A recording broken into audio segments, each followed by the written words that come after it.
नमस्कार, स्वागत छ यहाँलाई नेप्से ट्रेडरमा। आज बजार 10.86 पोइन्टले चाहिँ झरेको छ, जुन चाहिँ 0.58% ले हुन आउँछ। आज बजार हेर्छौँ भने दिनभरि आज बजार एकोहोरो घटी नै राखेको छ।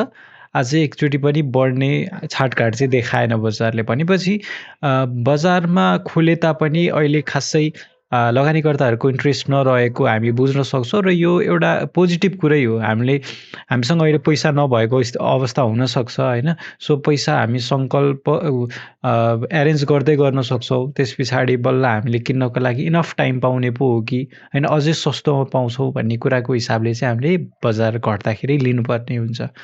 आजको दिनमा हेर्छौँ भने 40वटा कम्पनीको मूल्य बढेको छ है। त्यसै गरी 190वटा कम्पनीको मूल्य भने घटेको छ र 6वटा कम्पनीको मूल्य भने जस्ताको त्यस्तै रहेको छ। टप गेनरको कुरा गर्छौँ भने CGH ले आज 6.04% को वृद्धि हासिल गरेको छ, जुन चाहिँ टप गेनरमा छ। त्यस्तै HL, BSL, NIBL, PF, SHL, NICGF है लगायतका अन्य कम्पनीहरू पनि चाहिँ आज टप गेनरमा चाहिँ आएका छन्। टप लुजरको कुरा गर्छौँ भने SPHL, त्यस्तै रावा, BNHC, SPC, SMHLहरू लगायत अरू कम्पनीहरूले चाहिँ आज यिनीहरू चाहिँ आज एकदमै घाटा बेहोर्नु परेको छ आजको दिनमा। SPHL ले चाहिँ नेगेटिभ सर्किट लगाएको छ है त। अब टप टर्नओभरको कुरा गर्छौँ भने ALBSLP ले आज यसमा पनि त्यो हिजो अस्ति पनि धेरै टर्नओभर आइरहेको थियो, आज पनि आएको छ। तर यो चाहिँ प्रमोटरहरूको किनबेच भएको हो, त्यस कारणले गर्दाखेरि यसको मूल्य 0 नै छ है त। अर्को कुरा PCBLP है। PCBLP 144 को दरले 144 लास्ट एलटिपी पुगेको छ र यसको पनि टर्नओभर एकदमै धेरै आएको छ। यो पनि प्रमोटरहरूकै किनबेच भएको हो। त्यस्तै सोना को पनि एकदमै धेरै आज टर्नओभर आएको छ। हिजोको कम्पेयरमा आज बढेको छ। हिजो 237 सम्म घटेको आज 244 आएको छ। तपाईँहरू पनि बढेको बेला बेच्दा हुन्छ है त। त्यस्तै गरी SHL हेर्छौँ भने 204 पुगेको छ र ह्याथीमा पनि टर्नओभर एकदमै धेरै देखिएको छ। भोल्युमको आधारमा हेर्छौँ भने PCBLP मा एकदमै धेरै भोल्युम आएको छ। त्यस्तै ALBSLP, त्यसै गरी NIBLGF, SONA, NHPC लगायत अन्य कम्पनीहरूमा चाहिँ भोल्युम एकदमै धेरै देखिएको छ। ट्रान्जेक्सन वाइज हेर्छौँ भने सोना भर्खरै आइपिओबाट आएको कारणले गर्दाखेरि 16,139 अर्थात् 39 वटा चाहिँ आज ट्रान्जेक्सन भएको छ। त्यसै गरी CLI, RNLI, ह्याथी, SNLIहरूमा लगायत अरू कम्पनीहरूमा पनि ट्रान्जेक्सन वाइज चाहिँ एकदमै धेरै कारोबार भएको छ।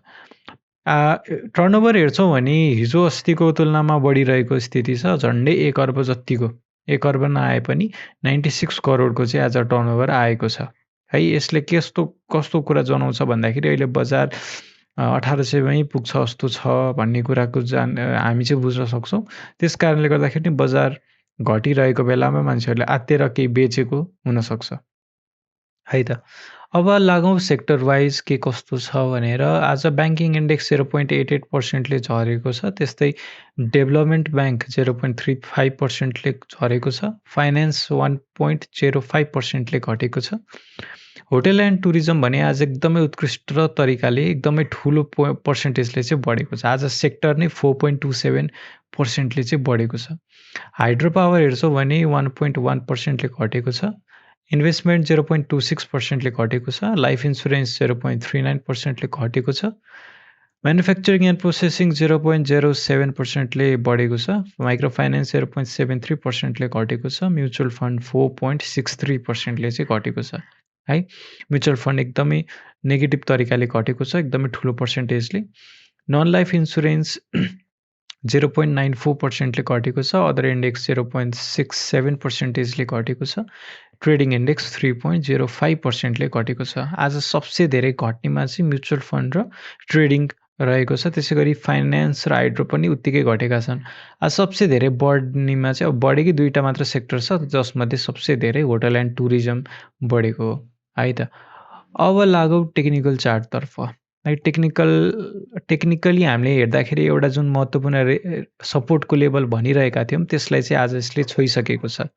त्यसलाई ब्रेकडाउनै दियो पनि भन्दा भयो, तर फेरि यहाँ पुगेर फेरि बजार माथि नै गएको छ, होइन? त्यस कारणले गर्दाखेरि अहिले चाहिँ हामी यसलाई सपोर्ट मानौँ, किनभने यो सपोर्ट अझै पनि भ्यालिड नै छ, है? किन भन्दाखेरि आज यो तल झरेर फेरि यहाँनिर आएको छ, यहीँबाट भोलिको दिनमा बढेर गयो भने यही सपोर्टले काम गर्यो भनेर हामी बुझ्न सक्छौँ, होइन? तर यो सपोर्टले काम गर्न समर्थ भएन भने चाहिँ फेरि यो पोइन्टसम्म पनि आउन सक्ने सम्भावना छ, जुन चाहिँ 1807 तिर चाहिँ हुन जान्छ, है? 1800 मा पायो भने त एकदमै भाग्यको कुरा हो, है? हामीले पनि किन त्योभन्दा तल आए झनै राम्रो, है? तपाईँहरू अब मैले चाहिँ पोर्टफोलियो अहिलेलाई भनौँ अलमोस्ट ट्रेड गर्ने स्टकहरू चाहिँ खाली नै पारेर बसेको छु, है? किनभने दसैँमा म्याक्सिमम 1 दिन बढ्छ भन्ने मेरो आशा थियो, त्यो पनि बढेन। त्योभन्दा अगाडि नै मैले बेचेर राखिरहेको थिएँ। अब 1800 अथवा योभन्दा मुनि गयो भने पनि मलाई फरक पर्दैन, बिस्तारै किनि नै रहेको छु, बिस्तारै किन्छु। तपाईँहरू पनि त्यही हिसाबले आफ्नो ट्रेड चाहिँ एनालाइज गर्न सक्नुहुन्छ। अब योभन्दा तल गयो भने कहाँसम्म जाला, त्यसको लागि चाहिँ हामीले एउटा पास्ट हिस्ट्री चाहिँ हेर्नै पर्ने हुन्छ, है? यदि 1800 भन्दा तल जाने सम्भावना एकदमै कम छ, तर गयो भने चाहिँ फेरि एकदमै तल जाने सम्भावना हुन्छ, किनभने 1800 मुनि जानसाथ प्यानिक सेलिङ आइहाल्छ। र अर्को टेक्निकली पनि हेर्छौँ भने यो सपोर्ट नत्र यो सपोर्टले चाहिँ काम गर्ने देखिन्छ, है? यो अथवा यो यहाँसम्मको यो सपोर्ट जुन चाहिँ तपाईँको 1635-38 देखि 1660 सम्म चाहिँ एउटा सपोर्ट जोन बन्न सक्छ, यदि 1800 लाई चाहिँ ब्रेकडाउन दियो भने, है? त्यस कारणले यो अति सस्तोमा पायो भने त हात चिम्लेर किन्दा भयो, होइन? तर 1800 मा पनि किन्दै राख्नु होला, बढेर गयो भने थप जोड्दै जानु होला, र तल घट्दै गयो भने चाहिँ अब झर्न दिनु, यो पोइन्टमा आयो भने बल्ल किन्नेछौँ।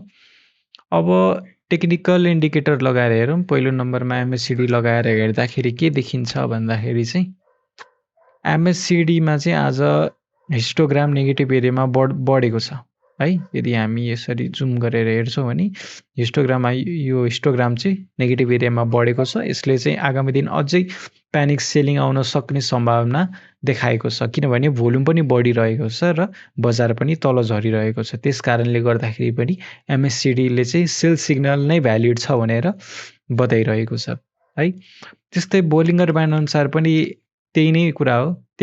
यसले पनि तपाईँको सपोर्ट भनेको 1817, है? तिर चाहिँ यसले पनि सपोर्ट देखाइरहेको छ।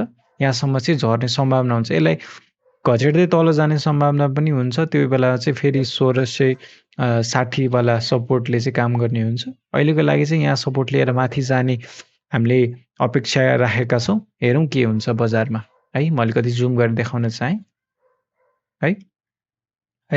र त्यसै गरी अर्को इन्डिकेटर आरएसआई अनुसार हेर्छौँ भने पनि अहिले आरएसआई घटेर 33 को एरियामा आएको छ। नेप्से बारम्बार 1800 को लेभलमा हुँदाखेरि पनि, है, बजारले चाहिँ मिनिमममा पनि 28 सम्म आएको थियो, र यो पालि पनि 28 अथवा 30 सम्म चाहिँ आउने देखिन्छ। तर यो पालि 30 सम्म आयो भने चाहिँ 1800 चाहिँ आउँछ, है? अस्तिको जस्तै 1843 मा फर्केको थियो, होइन? त्यसै गरी चाहिँ यो पालि चाहिँ यहीँसम्म जाने सम्भावना देखिन्छ। यदि 30 मा आउँछ भने स्योरै यहाँसम्म 1800 को बिन्दुमै आउन सक्छ, किनभने यसलाई चाहिँ हामीले आरएसआई डिस्याचुरेटेड भएको अथवा नेगेटिभ एरियामा स्याचुरेट भएको बुझ्न सक्छौँ, है त? हस् त, आजलाई यति नै। भिडियो कस्तो लाग्यो? मन परेमा लाइक गरिदिनु होला। केही सर सुझाव छ, केही कुराहरू तपाईँहरूको मनमा डिस्कस गर्न मन छ भने कमेन्टमा बताइदिनु होला, र च्यानलमा नयाँ हुन्छ भने सब्सक्राइब गरिदिनु होला।